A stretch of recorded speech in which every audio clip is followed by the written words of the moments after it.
Good morning बच्चों। आज हम 10वीं का विज्ञान विषय का पाठ क्रमांक 5 में कुछ महत्वपूर्ण कार्बनिक यौगिकों के बारे में चर्चा करेंगे, अध्ययन करेंगे।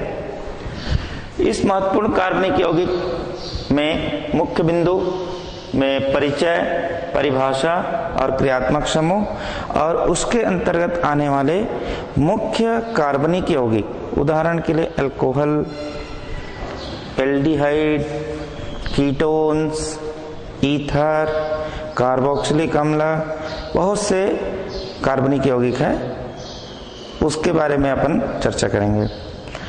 आप सबको बता दूं कार्बनिक यौगिक क्या है। इस कार्बनिक यौगिक को जानने के पहले हम ये किसके कौन सा विषय के अंतर्गत आता है इसके बारे में चर्चा करें। तो कार्बनिक यौगिक कार्बनिक रसायन के अंतर्गत आता है और कार्बनिक रसायन एक बहुत बृहत या बहुत बड़ा विषय या सब्जेक्ट के अंतर्गत आता है जिसका नाम होता है रसायन। क्या होता है बच्चों? रसायन। इस रसायन जो विषय है इसके परिभाषा या इसके बारे में जानना चाहें तो ये दो शब्दों से मिलकर बना हुआ होता है, रस धन आयन। आप सब लोग जानते हैं रस जिसको जूस कहते हैं, जैसे मैंगो जूस, नींबू का जूस, आम का जूस, फल का जूस, चाहे जितने भी जूस हो, है ना।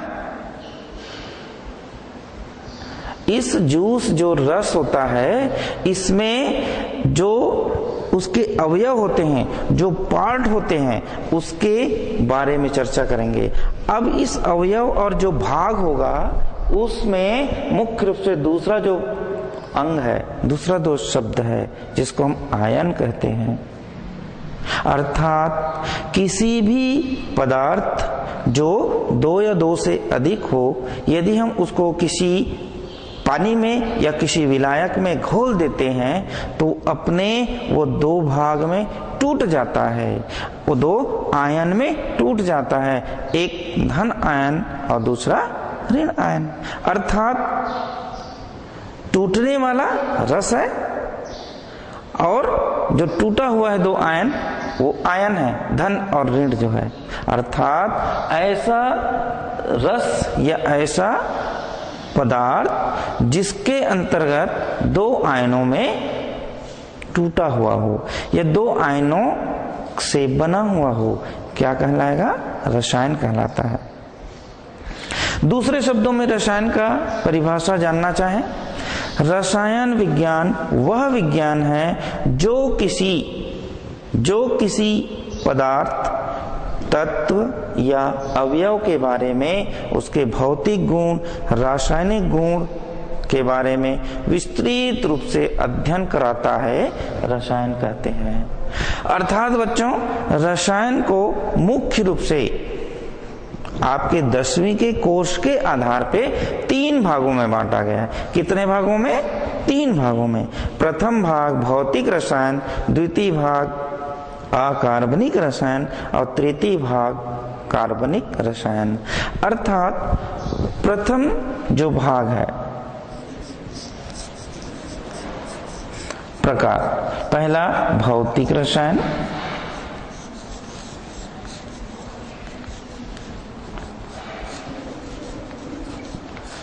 द्वितीय अकार्बनिक रसायन,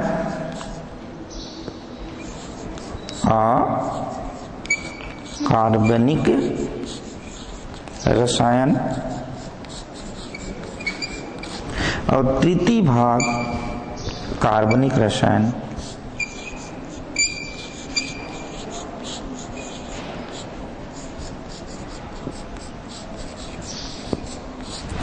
वैसे एक रसायन और होता है जिसको विश्लेषिक रसायन कहते हैं, लेकिन आप 10वीं के कोर्स के आधार पे, 10वीं तक के जो से सिलेबस या पाठ्यक्रम के आधार पे हमने रसायन को 3 भागों में बांटा। पहला है भौतिक रसायन, दूसरा है अकार्बनिक रसायन और तीसरा है कार्बनिक रसायन। बच्चों मैं आपको इसकी परिभाषा और वास्तविक में क्या है ये बताना चाहूं। भौतिक रसायन, भौतिक मतलब जो दिखता है, जो हमको बाहर से हम उसका संरचना या बाहर से हम उसका उसके अवयव को अध्ययन करते हैं। उदाहरण के लिए बता दूं, हम ही मानव के ऊपर ले लेता हूं, है ना, हम ही मानव के ऊपर।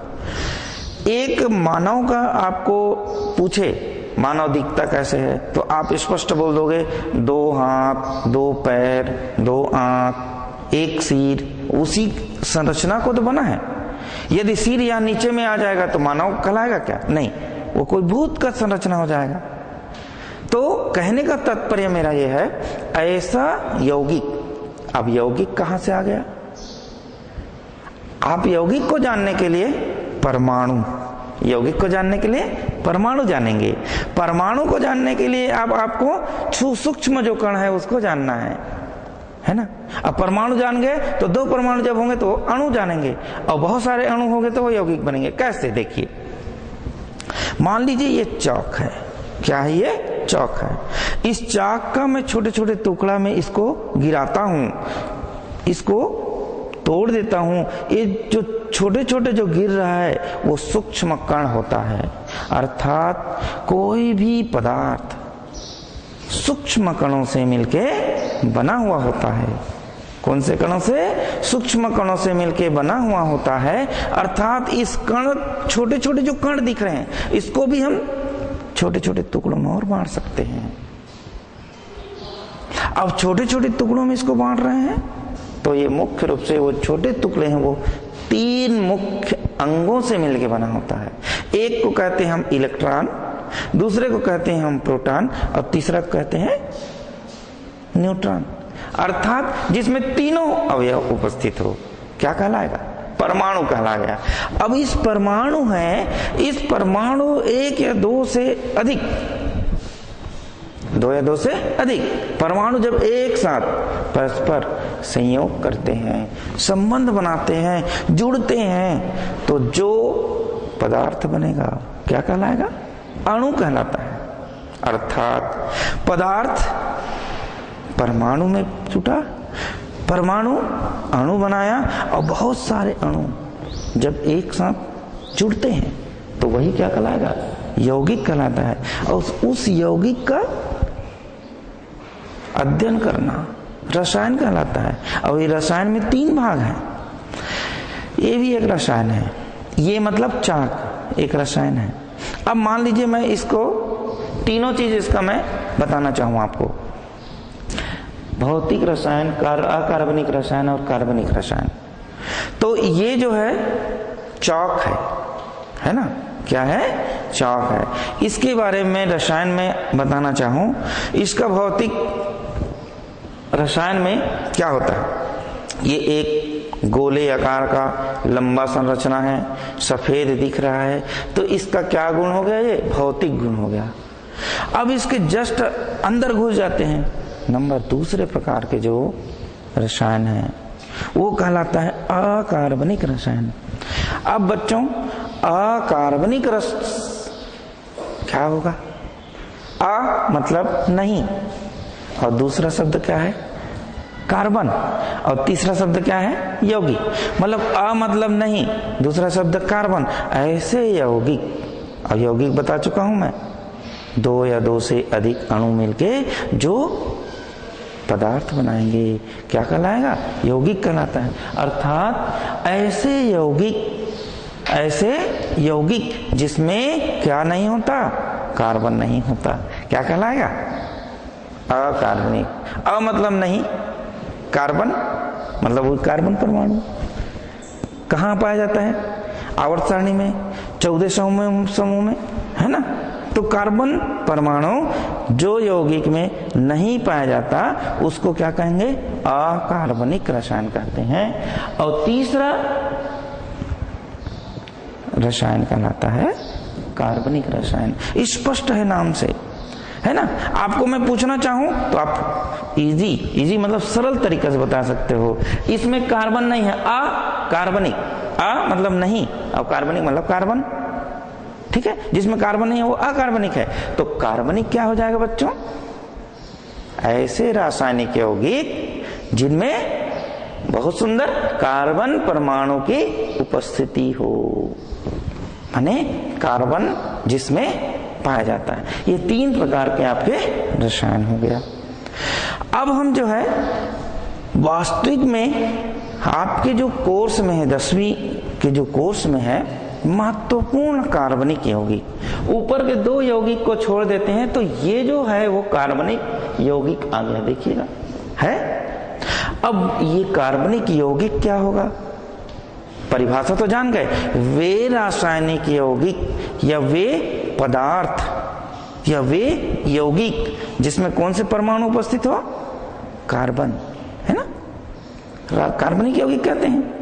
लेकिन ये कार्बनिक यौगिक का क्या उपयोग है, क्या महत्वपूर्ण है, ये क्या फायदा है? सबसे पहले बता दूं बच्चों, हम सब जो कपड़े पहने हैं ना, कोई लोग सूती पहनते हैं, कोई टेरी काट पहनते हैं, कोई नायलॉन पहनते हैं, कोई ऊन पहनते हैं, कोई और पहनते हैं, ये सब कौन सा यौगिक है? वो कार्बनिक यौगिक है। कौन सा यौगिक है?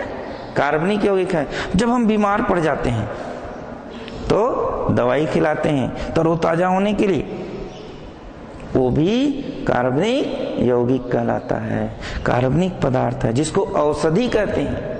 ठीक है बच्चों, हम जो खाद्य पदार्थ खाते हैं, क्या क्या खाते हैं? अब दाल चावल रोटी सब्जी नहीं बोलना है, हम जो खाते हैं वो क्या क्या होगा? कार्बोहाइड्रेट, प्रोटीन, फैट और विटामिन होता है। ये जो पैदा होता है ना, है नहीं, खेतों में पैदा होता है हमारे, और खेत में मात्र बीज छिड़क देने से ही पैदा नहीं हो जाता, इसके लिए हम क्या डालते हैं? उर्वरक। तो जो उर्वरक होता है, जो दवाई डालते हैं उसमें अच्छा पैदा लेने के लिए, तो वो भी किससे बना होता है? कार्बनिक यौगिक से। उदाहरण के लिए बता दूं आपको, यूरिया सुने हैं? बिल्कुल सुने हैं। खेत में डालते हैं? बिल्कुल डालते हैं। तो ये यूरिया का जो सूत्र होता है बच्चों, NH2CONH2। अब मेरे को बताइए, इसमें कार्बन परमाणु है कि नहीं? मुझे बताइएगा, ये जो यूरिया का सूत्र मैंने लिखा, इसमें कार्बन परमाणु उपस्थित है कि नहीं? बिल्कुल उपस्थित है। कहां पे? ये देखिएगा। अर्थात ये जो यौगिक है, कौन सा यौगिक हो जाएगा? कार्बनिक यौगिक हो जाएगा। क्लियर? और आते हैं हमारे औद्योगिक स्थान पे, रबर जो बनते हैं ना, वो भी किससे बना होता है? कार्बनिक यौगिक से बना होता है। रबर वो भी कार्बनिक यौगिक से बनता है। ये जो हम पुस्तक बनाए हैं, ये जो हम पुस्तक बनाए हैं, जो कागज दिखता है, वो भी कार्बनिक यौगिकों से बना होता है। अर्थात कार्बनिक यौगिक या कार्बनिक जो रसायन है या कार्बनिक यौगिक है, हमारे दैनिक जीवन के लिए महत्वपूर्ण होती है। वो तो वो हम जो शरीर हमारा देख रहे हो ना, यदि हम स्किन को निकाल देते हैं, चमड़ी को निकाल देते हैं, चमड़ी को निकाल के हम उसका अध्ययन करते हैं, तो इसके अंदर भी कार्बनिक यौगिक होता है।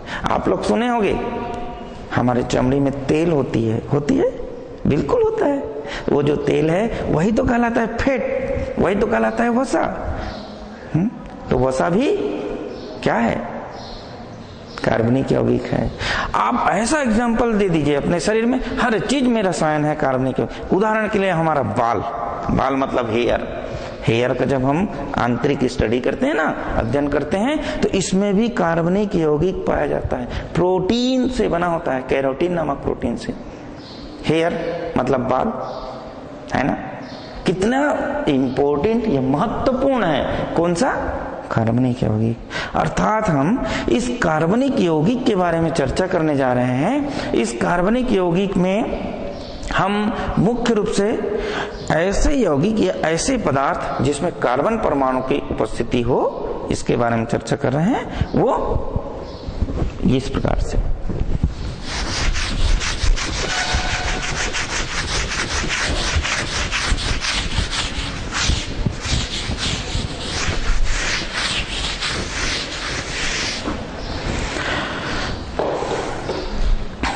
आधुनिक आवर्त सारणी में आधुनिक आवर्त सारणी में कार्बन जो परमाणु होती है वो 14वें समूह में रखा गया है, 14वें समूह में। किसको? कार्बन, है ना। अब ये आवर्त सारणी क्या है, थोड़ी देर में बता दूं। आपने पिछली कक्षा में अर्थात 9वीं के कक्षा में मेंडलीव के आवर्त सारणी का अध्ययन किया है। पुनः मैं याद दिला दूं, मेंडलीव ने आधुनिक मतलब मॉडर्न वर्तमान में एक आवर्त सारणी का गठन किया। अब आवर्त सारणी किसको कहेंगे? इस धरती के नीचे, इस धरती के ऊपर जितने भी तत्व होते हैं, एलिमेंट होते हैं, उसके भौतिक गुण, उसके रासायनिक गुण, उसके क्रियात्मक समूह, उसके क्रिया करने की क्षमता, इसको आधार मान के वो पूरे तत्व को एक सारणीबद्ध किया। क्या किया? सारणीबद्ध किया। हमेशा बच्चों कोई भी चीज को सारणीबद्ध किया जाता है। सारणी मतलब ऊपर, फिर नीचे, फिर नीचे, फिर नीचे, ऐसा लिखते हैं, उसको सारणीबद्ध कहते हैं। यदि किया जाता है तो उसको हम सारणी कहते हैं। और हमें तत्वों को सारणीबद्ध किया तो इसको हम आवर्त सारणी कहते हैं। इसमें 2 समूह में इन्होंने रखा, 2 भाग में इसको रखा। एक जो है ऊपर से नीचे जो खड़ी लाइन में, और एक जो है बायां से दायां, लेफ्ट टू राइट, जिसको हम क्षैतिज लाइन में कहें। जो क्षैतिज लाइन है उसको इन्होंने समूह कह दिया, और जो ऊपर से नीचे है, माफ करना, ऊपर से जो नीचे है उसको इन्होंने समूह कहा, और जो क्षैतिज लाइन है उसको आवर्त कहा। मतलब एक सामान्य मैं बताना चाहूं तो इस प्रकार से ये खड़ी लाइन है ना, और एक ये क्षैतिज लाइन है। तो जो क्षैतिज लाइन है उसको इन्होंने क्या कह दिया? आवर्त कहा, और वो 1 से लेके 7 आवर्त होते हैं, है ना। और जो खड़ी लाइन है इस प्रकार से, तो वो 1 से 18 को शून्य भी कहते हैं, शून्य भी कहते हैं। इसको इन्होंने समूह कहा। अंग्रेजी में इसको ग्रुप कहते हैं, अंग्रेजी में आवर्त को पीरियड कहते हैं। ठीक है। अर्थात हम बाएं से दाएं जाते हैं तो 14वें नंबर का जो समूह होता है, 14वें समूह, उसमें पहला जो सदस्य है क्या कहलाएगा? कार्बन। और कार्बन परिवार कहलाता है। और कार्बन परिवार को याद करने के लिए बहुत सिंपल सा मैं बताना चाहूं, आजकल इसको हम गीत के माध्यम से भी याद करने का तरीका बताते हैं, कविता के माध्यम से भी याद करने का तरीका बताते हैं, है ना। या अध्यात्म में जाते हैं तो कोई भगवान या अपने गॉड के नाम से भी इसको याद कर सकते हैं, इस परिवार को। तो बच्चों मैं एक बढ़िया सा आपको बता रहा हूं, भगवान के नाम पे है। इस परिवार को हम कैसे याद कर सकते हैं? एक परिवार में बहुत सारे सदस्य होते हैं, तब तो परिवार बनता है, बिल्कुल, है ना। तो परिवार में क्या होती है? एक मुखिया होती है ना। जैसे मान लीजिए किसी का माने राजपूत परिवार बोलते हैं, इसका मतलब यह है कि वहां राजपूतानी खानदानी होगी, है ना। तो कार्बन परिवार में इसमें कार्बन का कमांड चलता है, कार्बन मुखिया होता है, और कार्बन से ही आगे चलता है। तो 14वें परिवार को याद करने के लिए बहुत सुंदर सा कहना चाहिए, मैं बता रहा हूं, आप लोग याद रखिएगा। कहे सीता जी सुनो प्रभु, है ना। कहे सीता जी, सीता कौन है? भगवान राम के श्रीमती या पत्नी या अर्धांगिनी या भार्या, जो भी बोलो, है ना। मॉडर्न में मिसेस, आधुनिक में मिसेस कहते हैं ना। तो भगवान श्री राम के मिसेस हैं वो। तो कहे सीता जी सुनो प्रभु। देख लीजिए भैया, हम शुरू के अक्षर को लेते हैं तो ये कहे मतलब कार्बन हो गया, सीता जी से लेते हैं तो दूसरा शब्द जो है Si सिलिकॉन होता है। जी मतलब होता है Ge, जी हो गया तो ये जर्मेनियम हो गया। ठीक है बच्चों। सुनो मतलब ये Sn सुनो, Sn स्टेनस हो गया। और प्रभु मतलब होता है Pb को रासायनिक भाषा में प्लम्बम कहते हैं और जिसको सामान्य भाषा में लेड कहते हैं। समझ में आया? इस प्रकार से 1 2 3 4 5 सदस्य को हम 14वें समूह को हम इस प्रकार लिख सकते हैं। पहला कार्बन, उसके बाद सिलिकॉन, उसके बाद जर्मेनियम, उसके बाद स्टेनस और उसके बाद में Pb। आपको इन चारों से मतलब नहीं है, आपको मतलब किससे है? एक कार्बन से मतलब है। लेकिन मुखिया है, उसके परिवार में कितने सदस्य है ये भी तो जानना जरूरी है, बिल्कुल जानना जरूरी है। इसलिए हम जो है 14वें समूह को हम इस कहावत के आधार पे हम याद कर सकते हैं। कहे सीता जी सुनो प्रभु, तो कार्बन, सिलिकॉन, जर्मेनियम, ठीक है, उसके बाद स्टेनस, Sn और अंत में आता है Pb जिसको लेड कहते हैं या प्लम्बम भी कहते हैं। अब ये हम याद कर लिए। याद करने के बाद में आते हैं इसके परमाणु क्रमांक में। तो परमाणु जो क्रमांक है कार्बन की कितनी होती है बता सकते हैं? 6 होता है, 6। कार्बन की जो परमाणु क्रमांक है वो 6 होता है। अर्थात इसका जब हम इलेक्ट्रॉनिक विन्यास करते हैं तो प्रथम कोश में 2 इलेक्ट्रॉन, द्वितीय कोश में 4 इलेक्ट्रॉन, 6 होता है। अर्थात 1s2, 2s2 और 2p में कितने? 2। आप सब जानते हो P के 3 उपकोष होते हैं। कितने उपकोष होते हैं? 3, Px, Py और Pz। देख लीजिए ये Px, Py और Pz। बच्चों हम 3 घर है और हमारे पास में 2 इलेक्ट्रॉन है, तो इस P कक्षा में 2 ही इलेक्ट्रॉन तो भरेगा। इस प्रकार से ये और ये S में 2 है तो ये इस प्रकार, 1s में 2 है तो ये इस प्रकार। ये इसकी इलेक्ट्रॉनिक विन्यास हो गई। क्या हो गई बच्चों? इलेक्ट्रॉनिक विन्यास। इलेक्ट्रॉनिक विन्यास।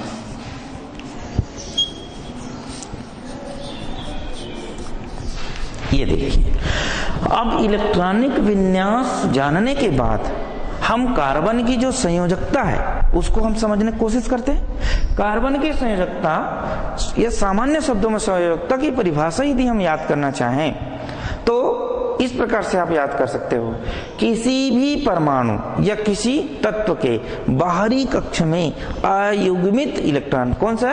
अयुग्मित, अनपेयर्ड, माने जो जोड़ी में नहीं रहता। जोड़ी में कौन है? S वाला और 2s वाला जोड़ी में दिख रहा है, लेकिन P कक्षक में जोड़ी है क्या?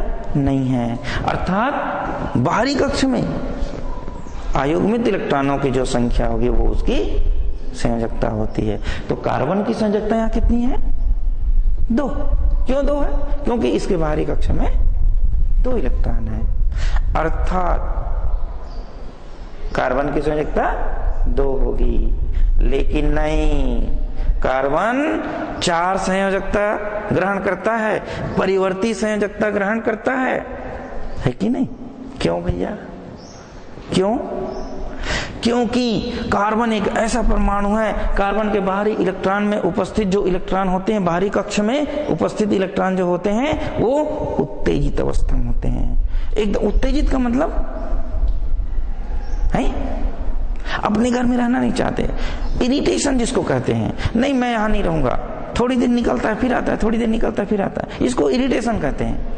ऐसे होने से क्या चल देगा दूसरे कक्षा में? नहीं, उसके लिए एक घटना होता है यहाँ पे। क्या घटना? संकरण। कौन सा घटना? संकरण होता है। और संकरण जो है sp3 संकरण उपस्थित होता है कार्बन में, और sp3 संकरण होने के कारण बच्चों कार्बन कितनी संयोजकता ग्रहण करता है? 4। कितनी संयोजकता? 4। कौन कौन सा? 1, 2, 3 और नंबर 4। कैसे? देखिए, यदि 2 कार्बन के बीच एकल बंध है, एकल बंध है ना, तो ये इस प्रकार से संरचना ग्रहण करेगा। इस प्रकार से मतलब इसको ऐसे भी कर सकते हो, ये आपको एकल बंध ही दिख रहा है चारों तरफ? नहीं दिख रहा है? दिख रहा है ना। तो ये 2 कार्बन के बीच में एकल बंध मतलब एक संयोजकता ग्रहण करता है, और ऐसे को हम एल्केन कहते हैं। क्या कहेंगे बच्चों? एल्केन कहते हैं। एल्केन कहते हैं, अर्थात हम इसको 2 कार्बन के बीच में एकल बंध भी कहते हैं, अर्थात इसकी संयोजकता 1 होगी, एल्केन कहलाएगा। इसी तरह दूसरा जो संयोजकता है वो, तो कार्बन 2 कार्बन के बीच में इस प्रकार से हम एकल बंध बताए। अब अगला जो है 2 कार्बन के बीच में डबल बंध वाला देखते हैं।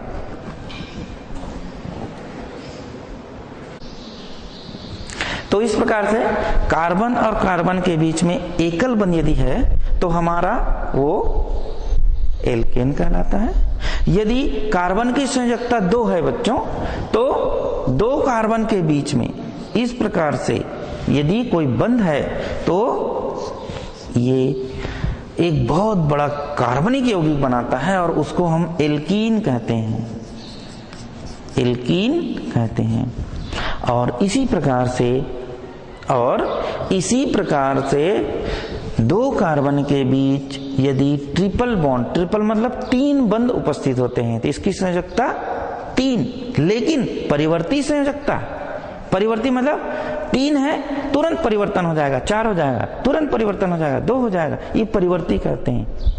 वैलेंसी, वैलेंसी जो संयोजकता है वो वेरिएबल, वेरिएबल मतलब परिवर्ती होता है। अर्थात 2 कार्बन के बीच यदि 1, 2, 3 बंध उपस्थित है तो ये एल्काइन कहलाता है। क्या कहेंगे? एल्काइन। अभी हमने एल्काइन, अभी हम हमारे कोर्स में जो एल्कोहल है ये है, इसके बारे में हम अध्ययन करेंगे। तो एक नाम पूछता है, नाम मतलब एक तो साधारण नाम और दूसरा IUPAC नाम, तो उस नाम के बारे में ये चर्चा हो जाएगा। और तीसरा जो चौथा जो पार्ट है मैंने क्या बताया, एक कार्बन के बीच में एकल बंध है तो ये एल्केन बना, मतलब 1, 2, 3 और 4 संयोजकता प्रवर्तित करती है। और चारों संयोजकता में कार्बन जो है बहुत बड़े बड़े कार्बनिक यौगिक को बनाता है। अर्थात एकल बंध है तो एल्केन बना दिया, द्विबंध है तो एल्कीन बना दिया, त्रिबंध है तो एल्काइन बना दिया, और चौथा है तो पुनः कहना चाहिए वो एल्कोन प्राप्त हो जाएगा, एल्केन प्राप्त हो जाएगा। अब हम कार्बन की कहना चाहिए जो परिचय है, उस परिचय के पश्चात हम आपको ले चलते हैं कार्बन और हाइड्रोजन। कार्बन और हाइड्रोजन, सबसे अधिक कार्बन जो है आवर्त सारणी में जो फ्री मतलब स्वतंत्र रूप से घूमने वाले एक तत्व है, जो स्वतंत्र रूप से घूमने वाले तत्व है, जिसको कोई बाधा नहीं डाल सकता, जो मर्जी के मालिक है, उसको क्या बोलते हैं? क्या बोलते हैं? आवारा। नहीं बोलते क्या? तो हाइड्रोजन को आवारा तत्व भी बोलते हैं, स्वतंत्र है वो, और स्वतंत्र होने के कारण कार्बन जो है सबसे अधिक रिलेशनशिप, सबसे अधिक दोस्ती कार्बन से करता है। अर्थात कार्बन और हाइड्रोजन के बीच एक बंध बन जाता है। किस प्रकार से बंध? कार्बन और हाइड्रोजन के बीच ये बंध बनता है, और इस बंध को हम या इस बंध से बने हुए यौगिक क्या कहलाता है?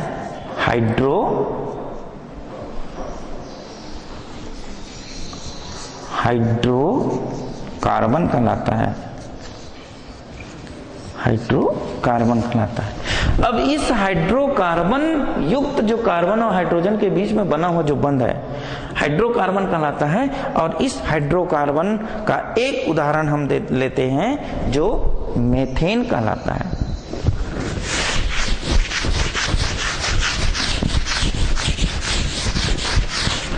मीथेन का जो सूत्र है CH4, क्या होता है बच्चों?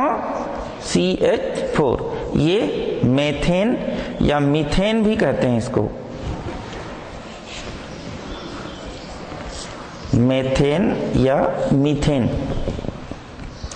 आप सब जानते हो कार्बन 1 हाइड्रोजन 4, अर्थात इसकी आणविक सूत्र क्या होगी? CH4। CH4 इसकी आणविक संरचना होगी, अर्थात एक कार्बन और दूसरे हाइड्रोजन के बीच में कौन सा बंध बना है? कार्बन हाइड्रोजन बंध बना होता है। और ऐसे जो तत्व है हम इसको कौन सा तत्व कहेंगे बच्चों? हाइड्रोकार्बन। हाइड्रोकार्बन अर्थात कार्बन और हाइड्रोजन के बीच में जो बंध बनता है वो क्या होगा? टूटेगा। टूटेगा? आसानी टूट जाएगा क्या? टूट जाएगा क्या आसानी से?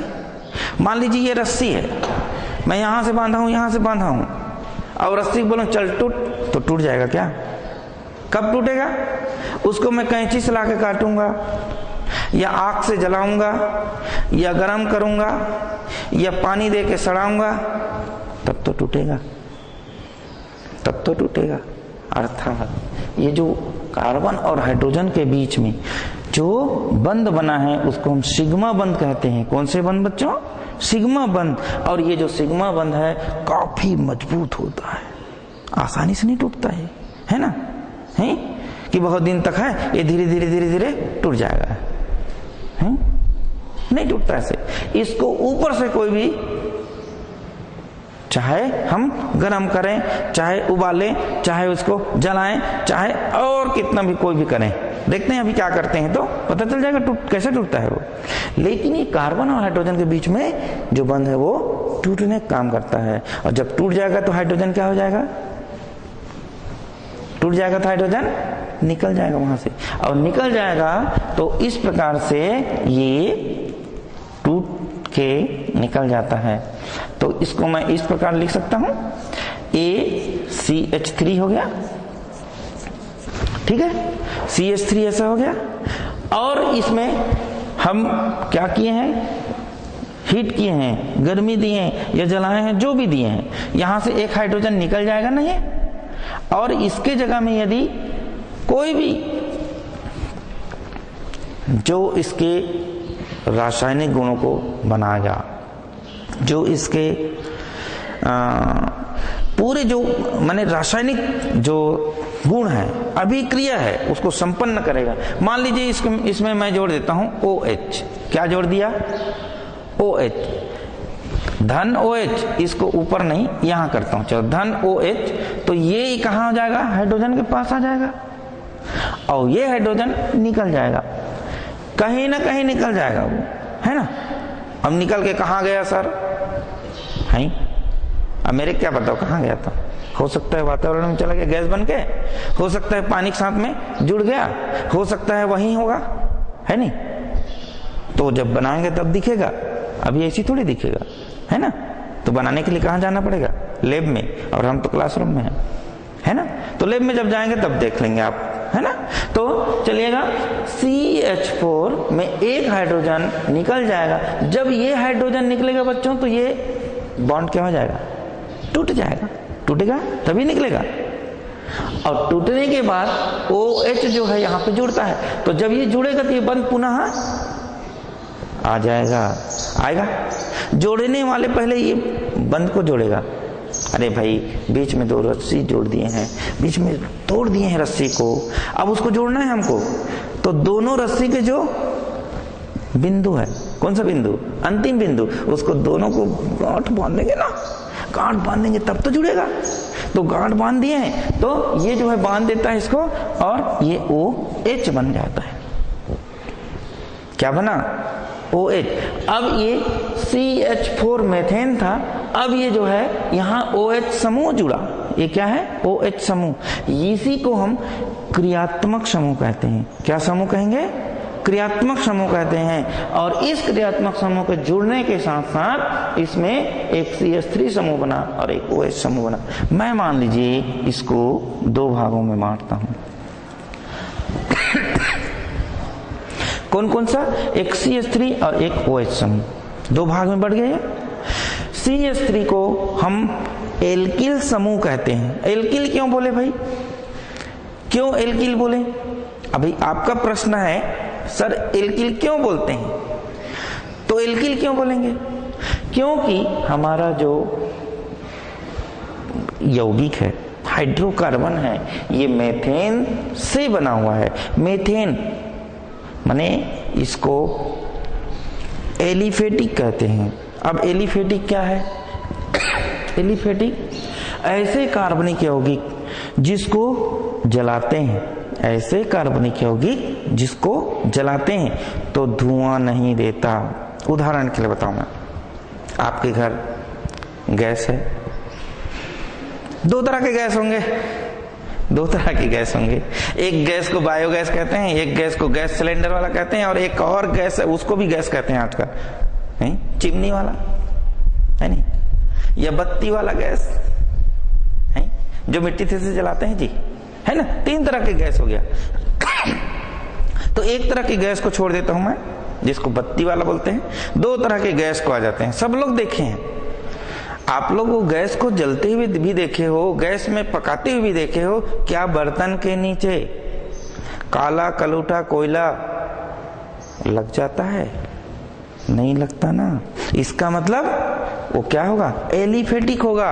और एलिफेटिक में एक हाइड्रोजन निकाल देते हैं तो जो बचे हुए जो समूह हैं वो उसको हम एल्किल कहते हैं। क्या कहेंगे? एल्किल समूह, या इसी को मूलक भी कहते हैं, मूलक या। ठीक है बच्चों, तो ये कौन सा समूह हो गया? एल्किल समूह हो गया। ये जो समूह है वो एल्किल समूह हो गया। और ये जो एक OH जो समूह है इसको हम क्रियात्मक समूह कहते हैं। क्रियात्मक समूह। अब आप जो है ये क्रियात्मक समूह का शाब्दिक अर्थ क्या होगा? क्रियात्मक शब्दों को देखो, क्रियात्मक मतलब कहीं ना कहीं वो क्या करता होगा? एक्शन मारता होगा अपना, है एक्शन मारता होगा। एक्शन का मतलब क्रिया करता होगा, और क्रिया कर रहा है मतलब जाहिर है वो कहीं ना कहीं अपने व्यवहार में परिवर्तन, व्यवहार में बदलाव, व्यवहार में चेंजेस लाता होगा। अर्थात मेथेन पहले था, वो अब मेथेन नहीं है, अब क्या हो गया? वो एल्किल समूह हो गया। एल्किल समूह में OH जुड़ गया, तो ये जो OH जो है उसके रासायनिक गुणों को परिवर्तन कर दिया। और रासायनिक गुणों को जब परिवर्तन कर रहा है बच्चों, तो इसका नाम भी बदल जाएगा। ये मेथेन था, अब OH जुड़ गया तो ये एल्कोहल बन गया। और कौन सा एल्कोहल कहलाएगा? ये मेथिल एल्कोहल कहेंगे, ये मेथिल एल्कोहल कहेंगे। अर्थात एल्कोहल शब्द किसके कारण जुड़ा बच्चों? OH। किसके कारण जुड़ा? OH के कारण जुड़ा। अर्थात यदि आपको पूछे एल्कोहल का क्रियात्मक समूह क्या है, तो आपका उत्तर क्या होगा? OH। बिल्कुल ठीक, OH होगा ना। तो ये OH समूह जिस किसी एल्किल मूलक के साथ में जुड़ता है, जिस किसी एल्किल मूलक के साथ जुड़ता है वह एल्कोहल बनाता है। अर्थात मेथेन में एक हाइड्रोजन निकाल देते हैं, एक OH जोड़ देते हैं, तो CH3OH प्राप्त हुआ। ये क्या कहलाएगा? Methyl alcohol. इसमें दो समूह हो गए ना। एक समूह को हम एल्किल समूह कहेंगे, दूसरे समूह को क्या समूह कहेंगे? क्रियात्मक समूह कहेंगे। एकदम स्पष्ट हुआ? आगे बढ़े। बिल्कुल इसी तरह बच्चों मैंने एक एग्जाम्पल और देता हूं आपको, एक प्रश्न उदाहरण और देता हूं आपको। उदाहरण के लिए हम लेते हैं CH4। इसका क्या नाम होगा? CH4 को क्या नाम होगा? CH4 को क्या नाम होगा? मैंने लिखा यहाँ पे मेथेन, है ना। तो ये भी मेथेन है। इस मेथेन को मैं एक हाइड्रोजन निकाल देता हूं, तो कार्बन और हाइड्रोजन। अच्छा, आपको प्रश्न है सर ये कार्बन और ये हाइड्रोजन यही क्यों टूटा? ये भी तो टूट सकता है, इसको क्यों नहीं तोड़े आप, है ना? नहीं, ये भी तो टूट सकता है, वही सेम बॉन्ड लग रहा है भाई, सामान्य ये और ये, है ना, यही तो लग रहा है ना। ये इस चीज को क्यों तोड़े आपने? इसको भी तो तोड़ सकते हो, या ये भी टूट सकता है। प्रश्न आपका है ना, बिल्कुल। आप इसको मत तोड़िए, इसको तोड़िए। इसको तोड़ोगे तो आपका जो OH समूह यहां जुड़ जाएगा, क्या दिक्कत है? बनेगा तो CH3OH, मेथिल अल्कोहल ही तो बन रहा है। समझ रहे हैं ना मेरी बात? बिल्कुल, है ना। तो मेथेन में एक हाइड्रोजन निकाल देते हैं और एक COOH समूह जोड़ देते हैं। मेथेन में एक हाइड्रोजन निकाल देते हैं और एक COOH समूह जोड़ देते हैं, अर्थात ये भी क्रियात्मक समूह होगा। क्या होगा? क्रियात्मक समूह होगा। क्या बन जाएगा?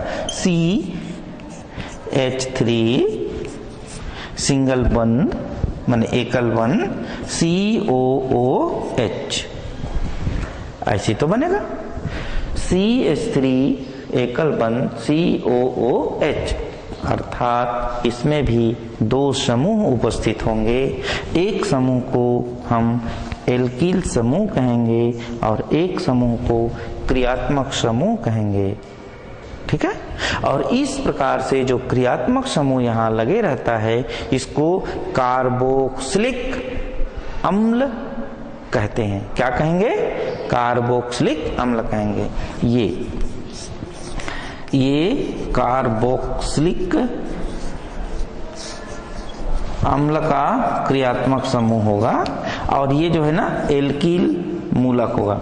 और अभी ना इस एल्किल मूलक को हम मेथिल मूलक भी कहते हैं। तो आप स्पष्ट CH3 है उसको क्या लिख सकते हो? एल्किल या मेथिल मूलक या एल्किल मूलक भी कह सकते हो। और इसको एल्किल मूलक, और इस मूलक को रासायनिक भाषा में शॉर्टकट मतलब छोटा रूप। कौन सा रूप? छोटा रूप के लिए लिखने के लिए हम R से प्रदर्शित करते हैं। किससे? R से। R for radical. R का अंग्रेजी में क्या कहेंगे? उसको रेडिकल कहते हैं। और ये R से प्रदर्शित करते हैं किसको? एल्किल समूह या एल्किल मूलक को। यदि कहीं पे आपका R लिखा है बच्चों इस प्रकार से, तो आप R का मतलब क्या समझेंगे? एल्किल मूलक, ठीक है, या एल्किल समूह। ओके, आगे जाते हैं। अब इस प्रकार से ये भी एक दो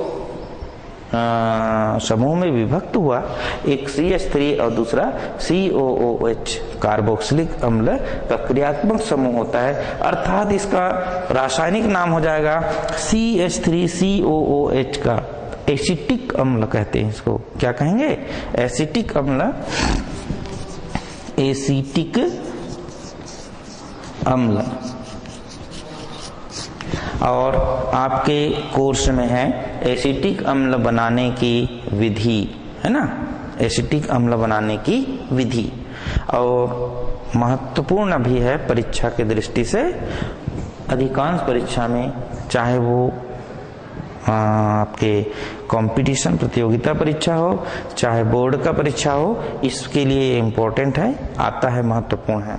तो हम महत्वपूर्ण कार्बनिक यौगिक में क्रियात्मक समूह कैसे बनता है, क्रियात्मक समूह में एल्किल समूह कैसे बनता है, ये चर्चा किया। फिर आगे कहना चाहिए हम इस कुछ आपके कोर्स में जो महत्वपूर्ण क्रियात्मक समूह है जिसको जानना जरूरी है, हम एक सारणीबद्ध कर लेते हैं इसको, या एक के बाद एक इसका अध्ययन करते हैं।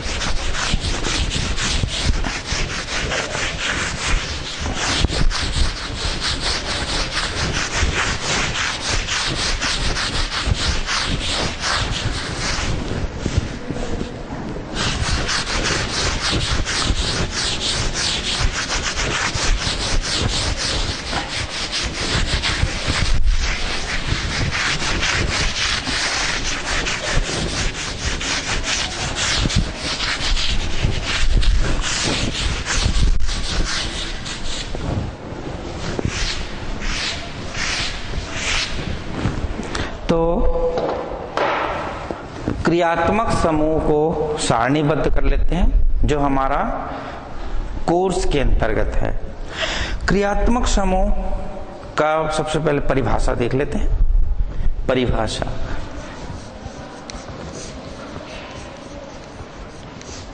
क्रियात्मक समूह। क्रियात्मक समूह वह समूह है जो किसी रासायनिक यौगिक, अब हमने रासायनिक यौगिक के जगह में कौन सा यौगिक कहें? कार्बनिक यौगिक कहें। तो पुनः क्रियात्मक समूह वह समूह है जो किसी कार्बनिक यौगिक के रासायनिक गुणों का पहचान कराता है या रासायनिक गुणों पर निर्भर करता है। क्या कहलाएगा? वो क्रियात्मक समूह कहलाएगा। अर्थात हम इसको शब्दों में लिखें, वह समूह जो किसी कार्बनिक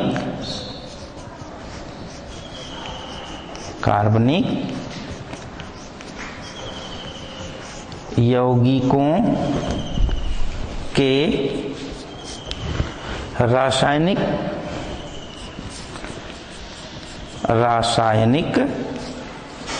गुणों का पहचान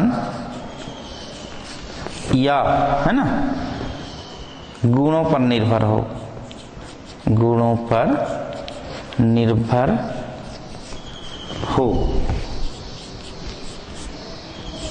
क्या कहलाएगा? क्रियात्मक समूह कहलाएगा। इसको तो आप बिल्कुल याद ही कर लीजिएगा, क्योंकि 10वीं में आपके लिए महत्वपूर्ण है, 11वीं में आपके लिए महत्वपूर्ण है और 12वीं में भी महत्वपूर्ण है। अर्थात यह क्रियात्मक समूह का परिभाषा। अब हम इसको सारणीबद्ध करते हैं। भिन्न भिन्न कार्बनिक यौगिक है, उसके क्रियात्मक समूह क्या होगी और किस प्रकार से कहना चाहिए, हम इसको करेंगे। अर्थात आज के कक्षा में महत्वपूर्ण कार्बनिक यौगिक के अंतर्गत मुख्य बिंदु, परिचय, परिभाषा और क्रियात्मक समूह पर हमने चर्चा किया, अध्ययन किया। धन्यवाद।